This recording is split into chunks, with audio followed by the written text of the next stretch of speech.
Our good Tuesday morning. I'm Ryan Grimm for our Drop Site Tuesday morning stream. The Ministry of Health this morning announced that more than 43,000 children are now facing severe malnourishment. Today's theme for our stream will be confronting the siege, confronting the siege that is continues to prevent food and medicine from getting to some 2 million Palestinians in Gaza. We're going to be joined both by drop site editor Alex Colston, who is on one of the ships in the Sumud Flotilla called the Sirius that departed from Barcelona a few days ago. We're also going to be joined by philanthropist and humanitarian Amed Khan, who is one of the few people in the world who has been working almost in a freelance capacity to bring food and medicine, to bring aid into Gaza with his own trucks. He also works in coordination with some international aid groups, but he also basically fills up his own trucks with food or medicine, and then works directly with both Palestinian and Israeli authorities to get the required approvals to get those trucks in. He's been doing this for many months of this, more than a year, in this genocide. You've probably seen him give interviews here or elsewhere before.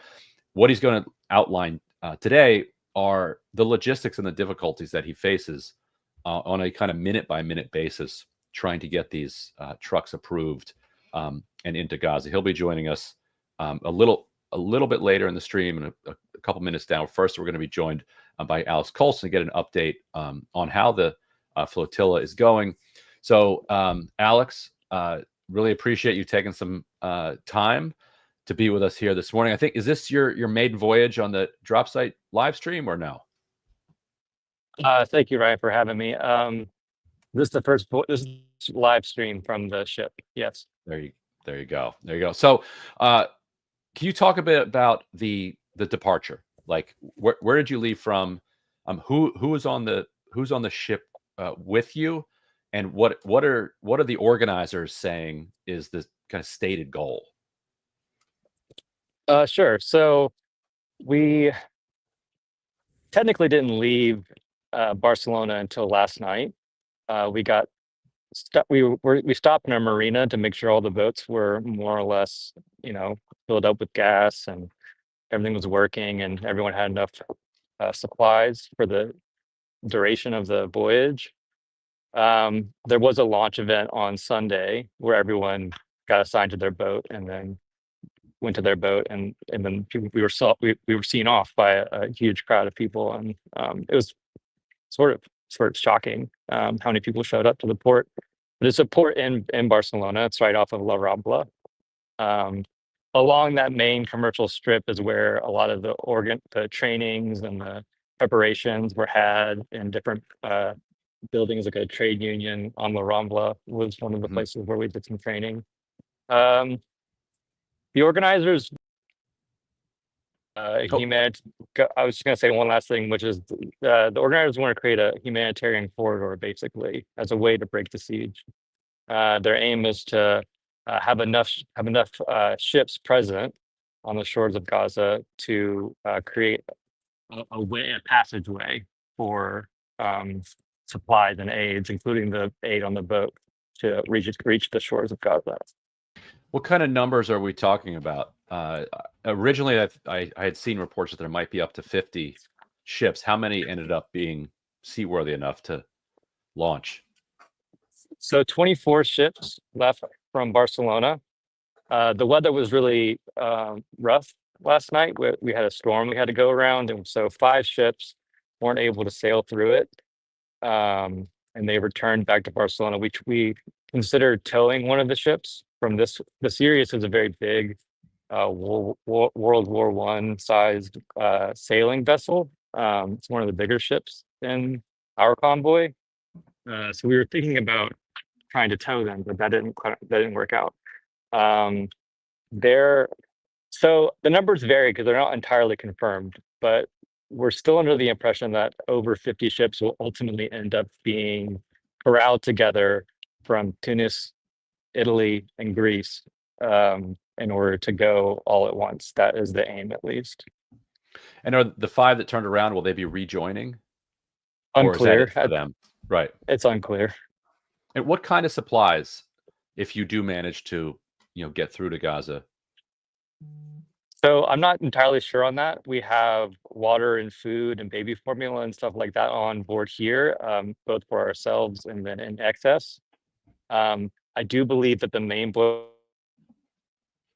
a truly excessive amount of food and aid, well beyond the capacity for the people Right. on the boat to consume. I don't know the exact figures though on that. How many people? I know Greta Thunberg is on there with you. How many others who were in previous flotillas are on this one? And what have they told you about what they understand will be the IDF's reaction as you get closer for people who are going a second time?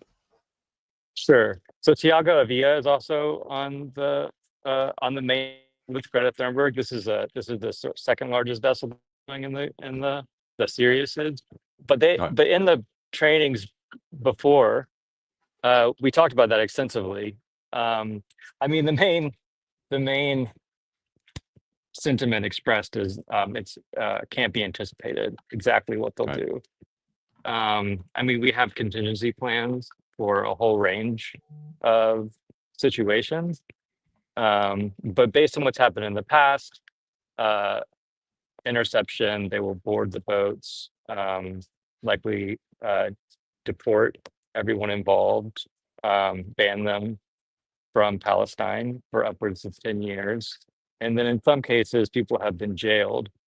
And those experiences were shared in the trainings, and they were unpleasant, to say the least. That we were told that in the jails, they would sometimes play loud music, keep people up. They would separate people. They would shuffle people through these different confinement situations, sometimes alone, sometimes with people. But it was to, as Greta Thunberg said in the trainings, it was to disorient the participants and to, in her words, to inflict bits of psychological torture on the people in detainment.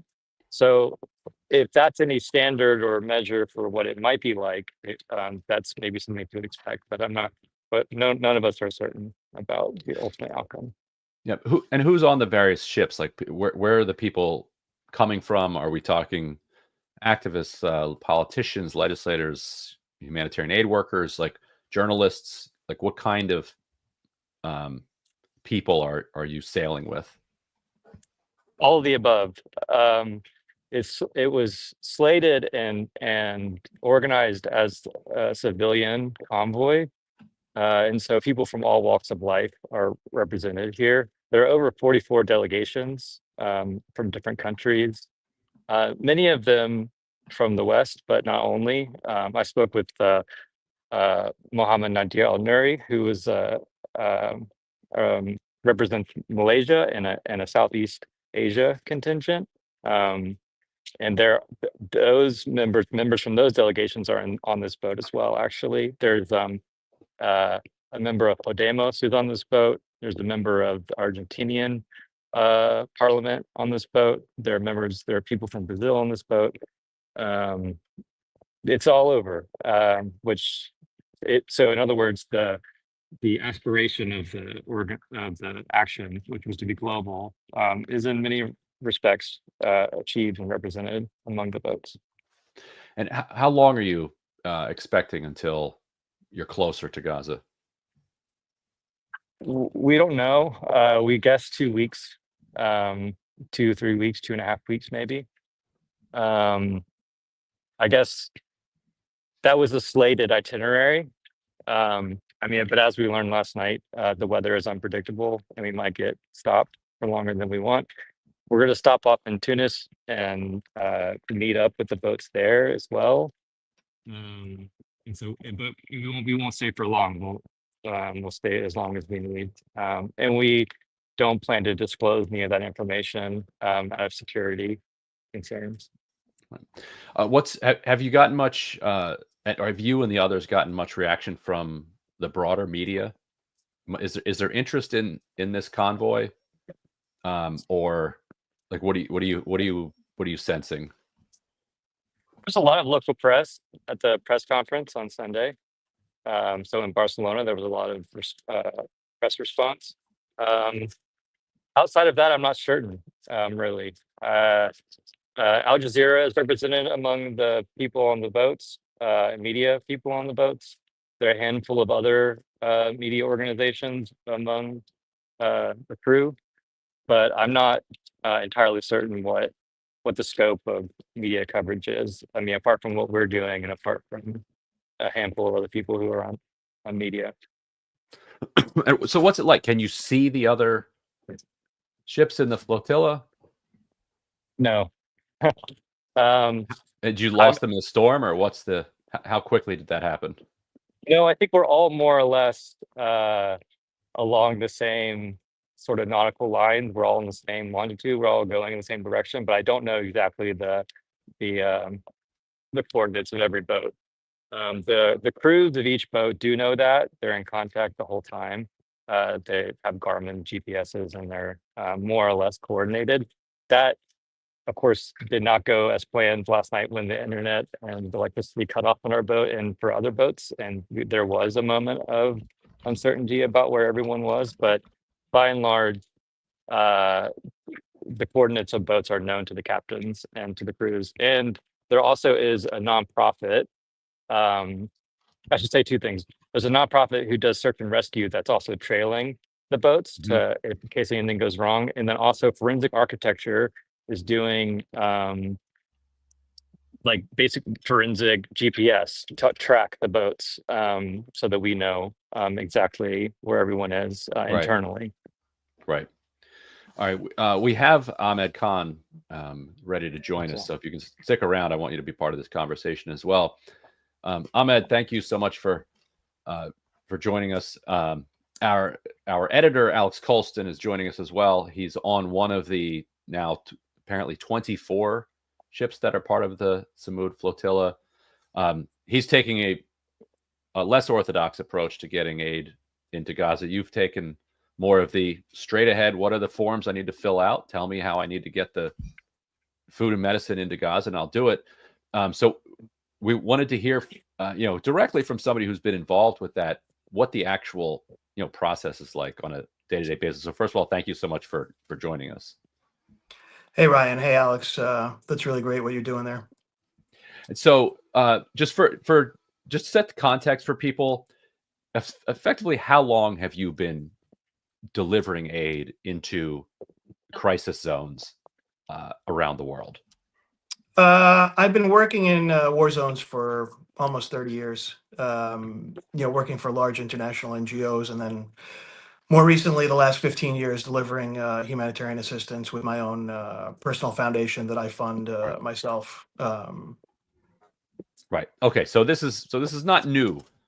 You're not new. No, to I've this worked process. everywhere. You Right. name the country, I've been there: Congo, Somalia, Sudan, Iraq, Syria, Lebanon. You can go on and on. Ukraine. I've been to all of them, and and seen it through for years. So Syria, 15 years and going. Afghanistan, years and years and going. So it's we enter a place and we stay there. To help whoever we can. So one of the things you often hear is, Israel's the first country that's ever been expected to provide aid to the people that it's fighting. But of course, they're not doing any of the provisioning themselves. Like you and others are the ones that are actually providing the aid, paying for it, buying it, moving it in. So walk people through what this like. So let's say you want to deliver a truck full of medicine.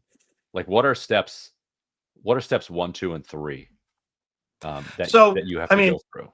Yeah, it's changed. So as you know, and we've been talking through this both on camera and off camera since October of 2023. Yeah.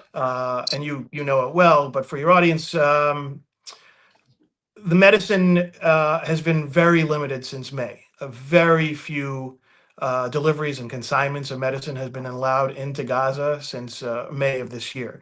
I had been getting medicine in pretty regularly prior to that. I have one consignment of medicine, let's say a couple trucks, urgent medicine, that's probably been in the application process for about 8 weeks, and it remains in the application process. The application process runs through the Israeli government authority called COGAT. It's the Coordinator for Government Activities in the Territories. And you have to register your organization. So I have two organizations of mine that are registered as donors. You also need an implementing partner on the ground to distribute the, let's say, medication, because that's a serious thing. These are things that need prescriptions, etc. So that's your starting point. Now, the Israeli authorities still allow me to act as a donor, but for the, on the other end, they have sort of, turned down a number of major international organizations who can't get approval at all to get in things like medicine right now for one reason or another. And the reality is those large organizations, many of them don't want to risk their status. So they don't actually go public with this kind of information that they have, pending approvals that actually they don't get an answer. They don't get a yes or a no. And there are sort of household name organizations that are in this situation. So I go around to various organizations and say, look, do you think, we can work together and get this in?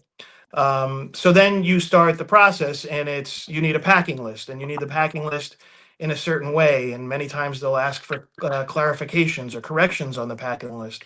They want it grouped in a different way. They want it organized in a different way, separated in different ways. You also need the commercial invoices, the CI.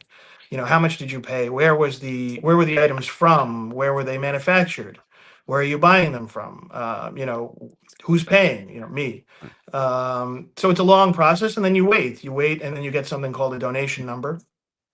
And then you organize shipping, actually. So you don't, regardless of where they're from, you wait for your application to be approved by COGAT and two other Israeli ministries. So first COGAT and then two other Israeli ministries, including customs. So currently, I'd say I have about 5 consignments. One of them medical. The medical is waiting for approval still. And we're looking at, I think we're at about 8 weeks right now. And they're urgent medications. One item that has been approved, I have 2 consignments of an item that's been approved. It's called RUTF, ready to use therapeutic food. And that's for kids under 5 with severe acute malnutrition. And it's a miraculous peanut butter type paste with all the vitamins that you need to rescue kids between 6 months and 5 years old who are literally on death's door. And again, it's important to remember that about 350,000 kids in Gaza are under 5. And all of them are going through some sort of malnutrition, whether it would be characterized as severe or moderate. So it's not an easy process, but the humanitarian system is by no means as good. It's actually the worst system in any war zone that I've ever encountered. It's not thought through. It's haphazard, and for the most part, we talked about this for almost 2 years now. The intention there is to slow roll anybody and everybody trying to get stuff in.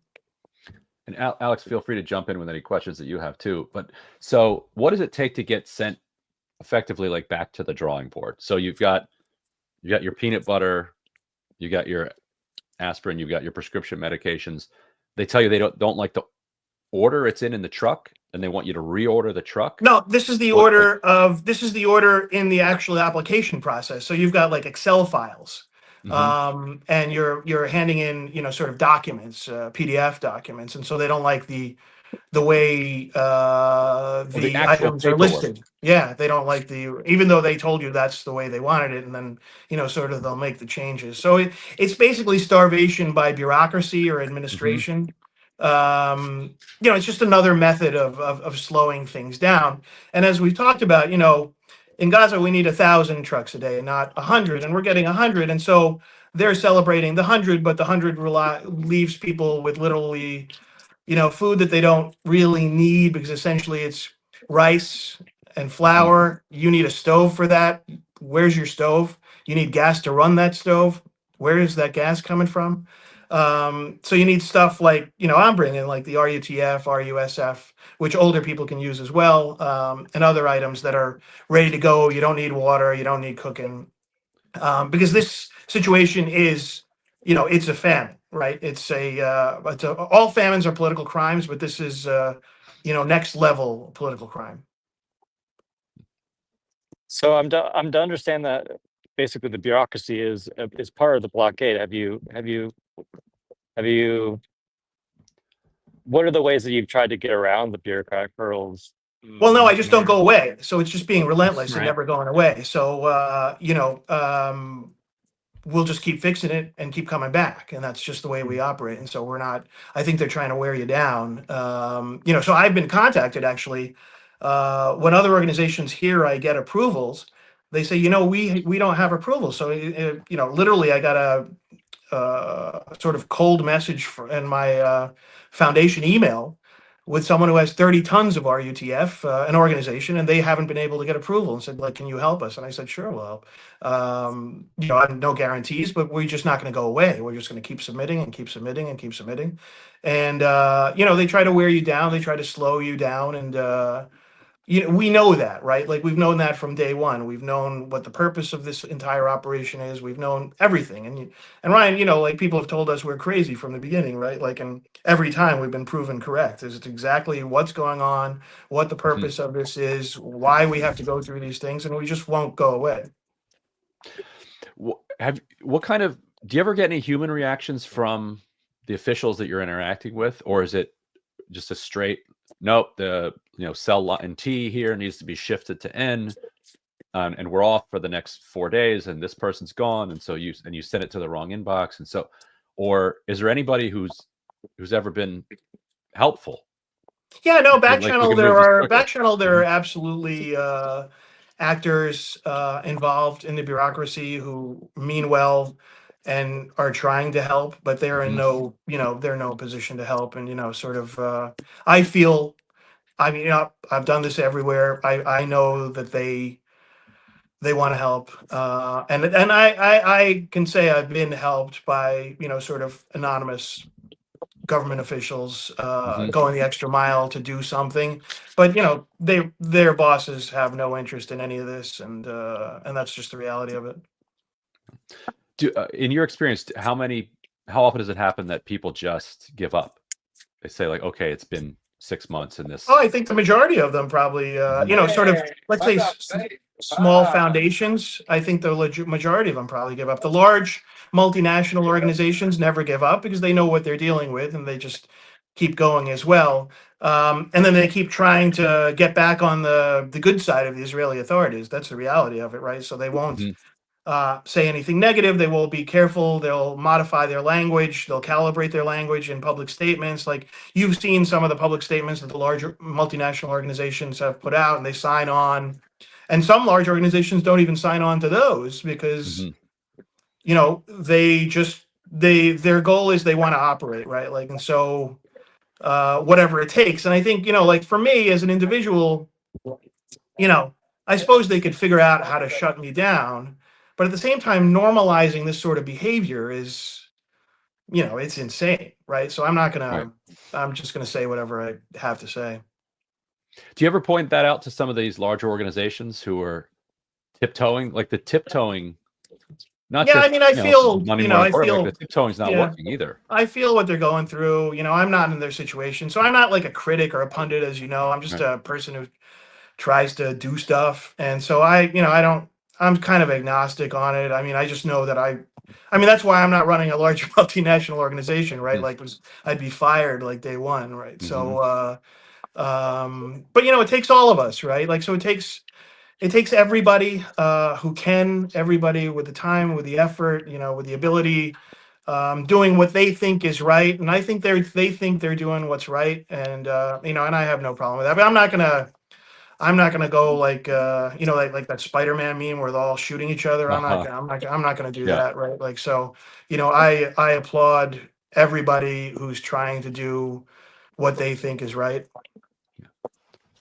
When thinking about the way that international governments might play a role in helping to facilitate maybe aid, how do you think about that in your organization and in your efforts? Do you think about the government as a way that governments across the world to aid in this, or is that often part of the hurdles? Or No, Alex, the governments have been an absolute disaster. They are an embarrassment. We're in a world where you're sitting there being applauded by thousands of people in a essentially leaderless movement, right? So Mhm. I mean, we are the people. We can't rely on anyone. The leaders of every single government are atrocious.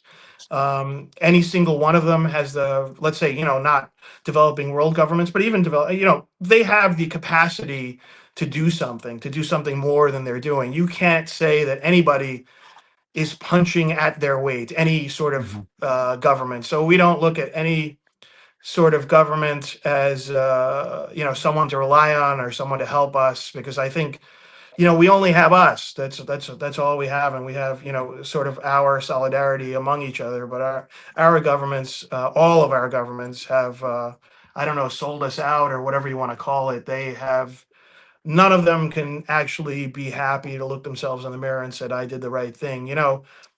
There are a few governments in Europe that have done more than other governments in Europe. Like I can point out Greece and Italy, for example, in terms of medical evacuations.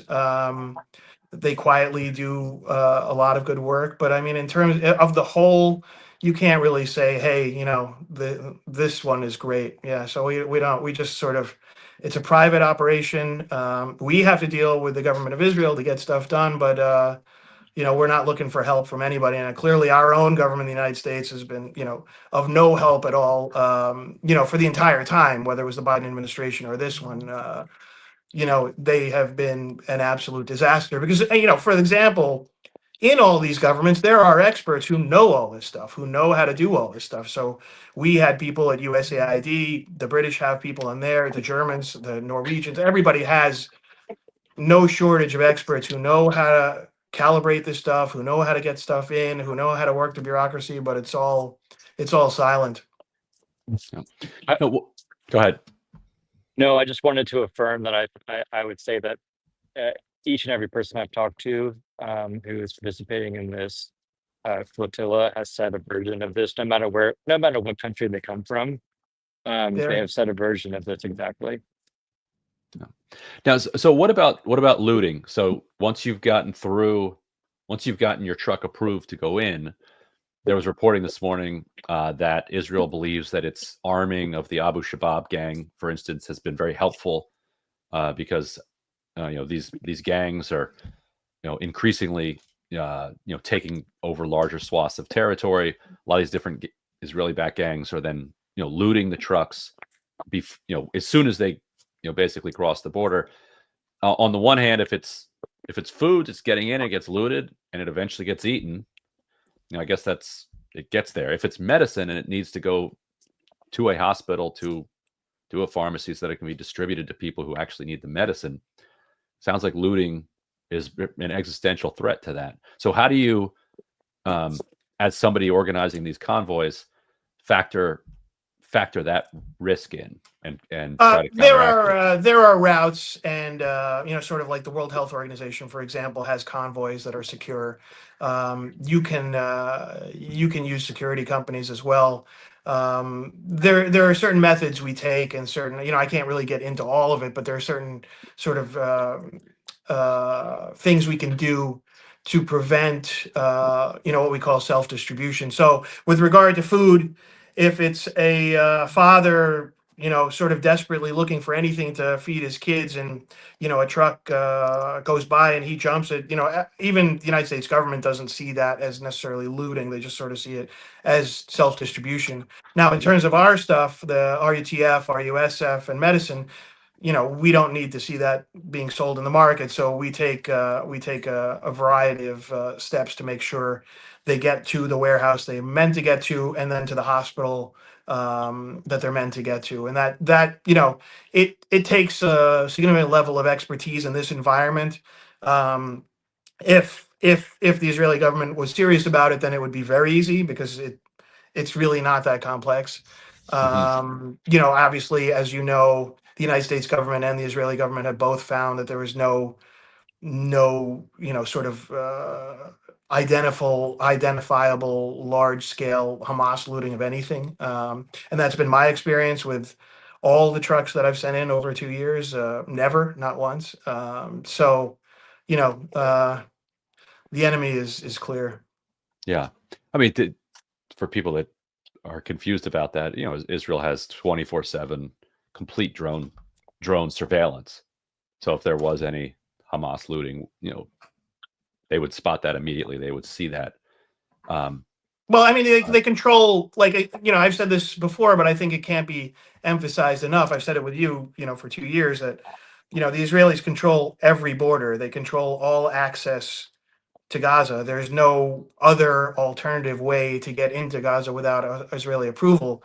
And, like I raised this issue about Ukraine. It's as if the Russians controlled every border into Ukraine. Mhm. They don't, right? There is Moldova, there's Romania, there's Hungary, there's Slovakia, there's Poland. The Russians control the Russian border and the Belarus border. So they don't control those other borders. Perhaps if they wanted to, they could bomb those borders. They don't. But in the Israel situation, they control all access to Gaza, all around what's known as the Gaza Strip, every inch of it. Can you talk a little bit about what this does to the cost of providing humanitarian aid? Compare what it would cost you just to fill the truck. That's it. Oh yeah, no, the cost. What it ends up costing yeah, at the end. Yeah, it's much more than it would be. I mean, we're not even calculating this stuff at this point because our purpose is I want to get this stuff in. So sort of, let's say the logistics people that work with me and transport people that work with me, like I'll always get these messages that there's an additional cost for this, there's an additional cost for this, and I say, look, we're just going to swallow that because that's what we're doing here. We're not we're not here for looking at the budgets. We want to get this stuff in and delivered and into, sort of, and to basically save lives. So yeah, I mean, it's much higher than it would be in any other situation, and literally in any other war zone. It's higher. Are you seeing any shift? Like we keep in the United States, people like to say in the last couple of weeks, there's been a big shift in how people are, understanding the genocide. Has that translated to any loosening No, that you're seeing in the process at all? no, absolutely not. No. The only, I would say, well, the cynic in me would say I'm able to get approval now for the RUTF because maybe they didn't want more pictures and videos of emaciated children dying. But yet, sort of like, so a lack of medicine is harder to get a picture of, right? Like, so if you're diabetic and you can't get the medicine for the diabetes, it's harder to capture that, I guess. So, with the medicine, it's still slow. The only thing that's opened is yes, I've gotten approvals for the therapeutic food, but in the larger answer to your question is no, absolutely not. It's never, I don't think it's ever been more difficult than right now. So, maybe things are changing in people's hearts and minds, but in terms of the leadership on the ground, nothing's changed. And I think I just saw the video of Senators Merkley and Van Hollen, Mm-hmm. and they're outside of Gaza, seeing exactly what I saw inside of Gaza. Sort of, they understand that the humanitarian system, or what if you want to call it that, you can't really call it that because it's nothing remotely resembling a humanitarian system, is completely set up to fail. Could you speak a bit about what you saw when you were inside Gaza, just for our viewers? You see, I hate this resilient word because like nobody wants to be resilient, but that's what they are, right? Like they're happy, they're optimistic.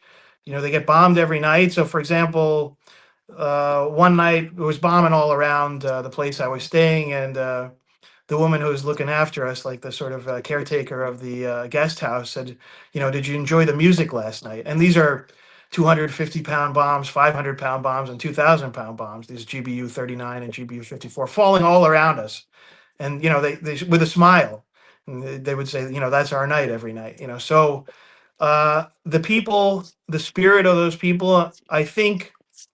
Well, Alex, because I think all of you and everyone around in solidarity feels who the people of Gaza are. And again, it's a 2.2 million population, and 1.2 million of those are children, but they're indomitable. They're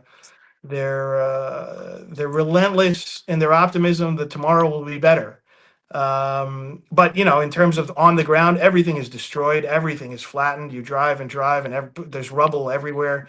I mean, there's more rubble in Gaza, significantly more rubble in Gaza than all of Ukraine, which is kind of hard to imagine because Gaza is the size of Las Vegas or Philadelphia, and Ukraine is the size of Texas. So and in spite of that, you see kids kind of like trying to figure out what to play with. There's no toys and there's little food, and so they're playing in the rubble. But yeah, no, the ground, it's I don't know, sad isn't the word.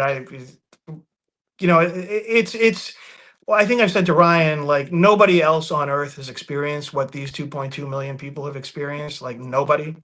And people say, well, what about Congo? And what about this? Nobody has been subject to 24-hour airstrikes from F-16s, F-15s, F-35s with giant bombs with nowhere to go, nonstop drone, nonstop artillery, nonstop tanks. Nobody. It's never happened in the history of mankind because, there's no air defense, there's no anti-artillery, there's nothing. And so in spite of all that, they somehow still continue. And I'm in touch with, I would say, thousands of people in Gaza since, what we do. And all of them are just always, if there's a slightest word about a ceasefire, they would tell me, oh, I think there's going to be a ceasefire tomorrow. And, in my mind, I know it's just, political games that people are playing with their lives, so it's like nothing. I say there's 8 billion people in the world, and there's 2.2 million people who lived in Gaza in the last 2 years. And the two of them are nothing alike. Yeah, I just wanted to underline that for a second. So you often hear people say, why is there so much focus on this particular situation? But you've worked in where have you? Rwanda, Congo, Somalia, Iraq, Syria, so Afghanistan, Ukraine, you name it. Yeah. So not just different than anywhere else in the world now. Would you say that this is different than anything you've seen in your 3-decade career? Yeah, it's the most disheartening, the most depressing, the most upsetting, the most difficult. And I've been clear on that since early to 2024, I think. 3 or 4 months in, it was very clear to me that there's never been anything like this. And I mean, hopefully there'll never be anything again like this, because it's redefined what war is, what war crimes are, what international norms are, what international law is.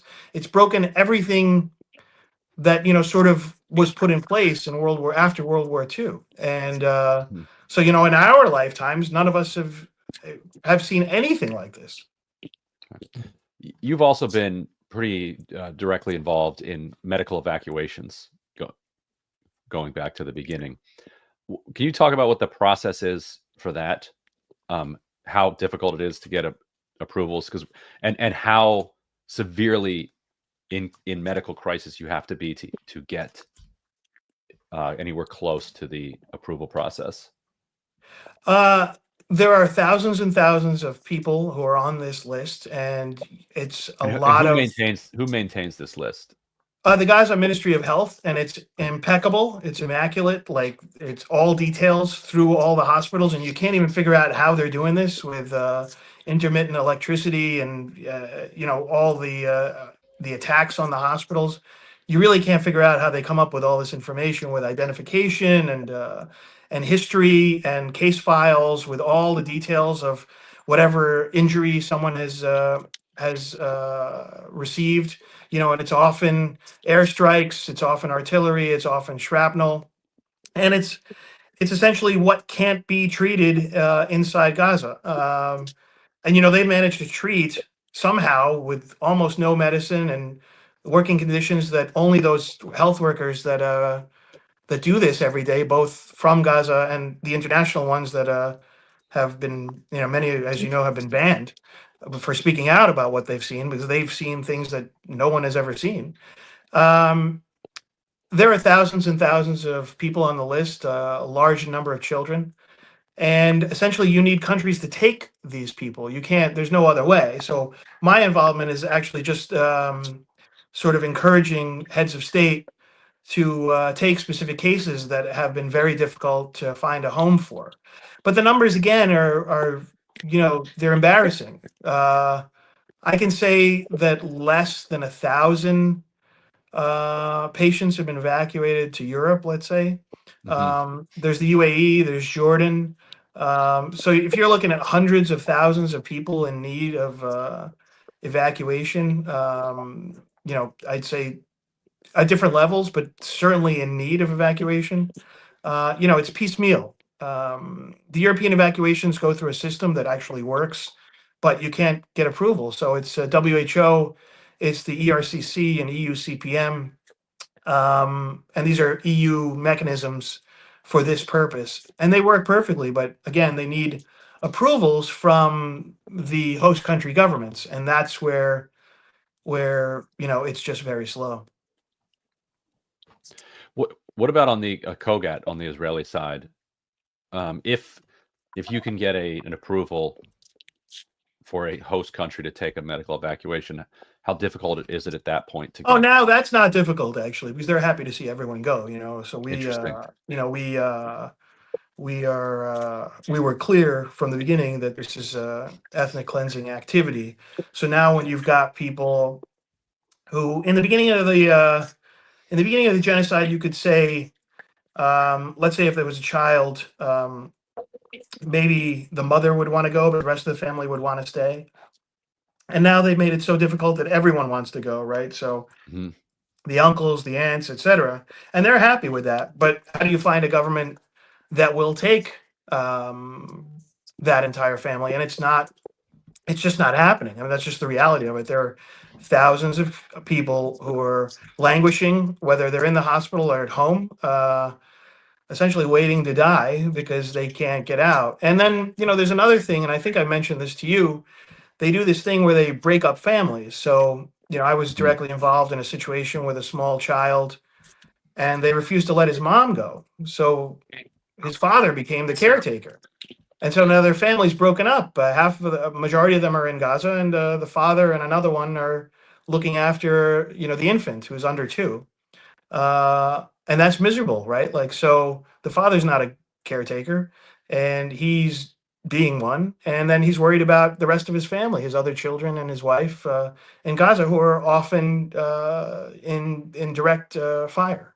So there's so many aspects to this thing that literally I've never seen before. But we could stay on for hours and hours, and I probably have to go put myself underwater or something afterwards. Yes. So yes, somebody was telling me that they had that in their experience they had never seen a nuclear family who was allowed out together. I believe you had said that at one point too. That you've never seen that. Family separation is a thing. It's a thing. They'll make up an excuse as to why you can't take your 8-year-old daughter along with your injured 4-year-old son. Yeah, they will do that. But now I think if you can get countries to accept the entire nuclear family, I think they will allow it. But they won't. The process of getting those families reunified is nearly impossible. I mean, I've been trying to reunify families all over Europe, and I think with zero success. Right. Well, thank you for joining us. I don't know if you have any questions for Alex about what the flotilla is like. I mean, I just salute all of you. I'm in Venice for our film. I'm an executive producer on a film called The Voice of Hind Rajab, and its world premieres tomorrow. So, we feel the strength of all the people around the world who are interested in this story, and just knowing that telling Hind's story is important, but there are thousands and thousands of stories like Hind, and it's almost debilitating. But Alex, how is everybody? I'd say everyone's in good spirits, generally. People get seasick here and there. Some people aren't quite used to being on boats, but We all. I think everyone here, as far as I understand, are driven by, as it were, a higher purpose, and this sickness is not that bad. Were you in Barcelona? Yes. Is that where you left from? I saw the video of that. It was amazing. Amazing. It was. Yes. I probably don't have any words for it. It was. Yeah, It was yeah. quite No, overwhelming. And it just affirmed, I think, something that you've said already in this interview, and I've heard many times over, which is it does feel as if we are on our own next to the governments of the world when it comes to what many people feel is the right thing, which is to help the people of Gaza in one way or another. And it's that alone is astounding. I think is worth pausing to contemplate. And we think. Yeah. Yeah, I think we've always been in a situation where, sort of we really can't rely on our governments, but it's amazing now, the solidarity and the understanding that, look, our own personal liberation doesn't run through any of these leaders, and certainly the liberation of Gaza doesn't run through any of these leaders. But as this movement grows, I think we'll get there. I think we'll get there, and maybe we'll even have leaders that represent us. But who knows? Anything's possible, I suppose. Well, Ahmed, thank you. Really appreciate you taking out some time, and thanks for what you're doing and not giving up. Yeah, none of us are ever going to give up. I mean, nobody on that flotilla is going to give up. Nobody in Genoa is going to give up. Nobody in the ports in Greece are going to give up. No one anywhere, I think, is ever going to give up. So we all take strength from each other, and we'll just keep going. And good luck with the film. I hope it does well. Is this the one that Brad Pitt and those other A-listers? Yeah, recently we had Brad Pitt, Joaquin Phoenix, and Rooney Mara, Alfonso Cuarón, and a few other high-profile names. Jonathan Glazer joined. I joined when it was a script because I'm not a movie guy, but I thought this story needs to be told. It's devastating, as each of these stories are. But the world we live in, sometimes, like, what was that? I don't know who it was. Was it Stalin or somebody who was talking about, one story is a tragedy and thousands are something else. Right. So yeah.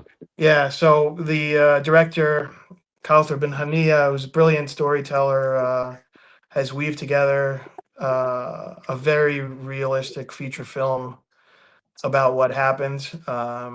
And we'll see. It's just about trying everything you can to get these stories out there, and that's why the flotilla is important, and that's why everything everyone is doing is important. Speaking of evacuations, any progress on Hind's mother? Does she?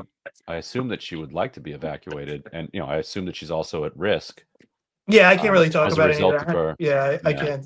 can't discuss any of that for security reasons. So Right. So yeah. Yeah, because as we know, anybody who becomes known outside of Gaza, the risk to them becomes greater inside of Gaza. Yep. So, well, best of luck to you there. Hope that it gets the biggest audience possible. Yeah, we'll keep fighting. All of us will keep fighting. So. All right, Alex. Anything else you'd want to add? No, I wanted to thank you, Ahmed. I wanted to say that I'll keep everyone up to date. Yeah. Appreciate that. All right. Well, be safe out there. Thank you, gentlemen, both for joining me. Yeah. Thanks, Alex. Thanks, Ryan. Keep. So that was Amed Khan, a humanitarian aid worker who's been in the field now 3 decades. Joining us also Alex Colston, editor here at Dropsite News. He's about a little less than 2 weeks out from approaching Gaza on the flotilla. We'll keep you updated. We'll have him back throughout his journey.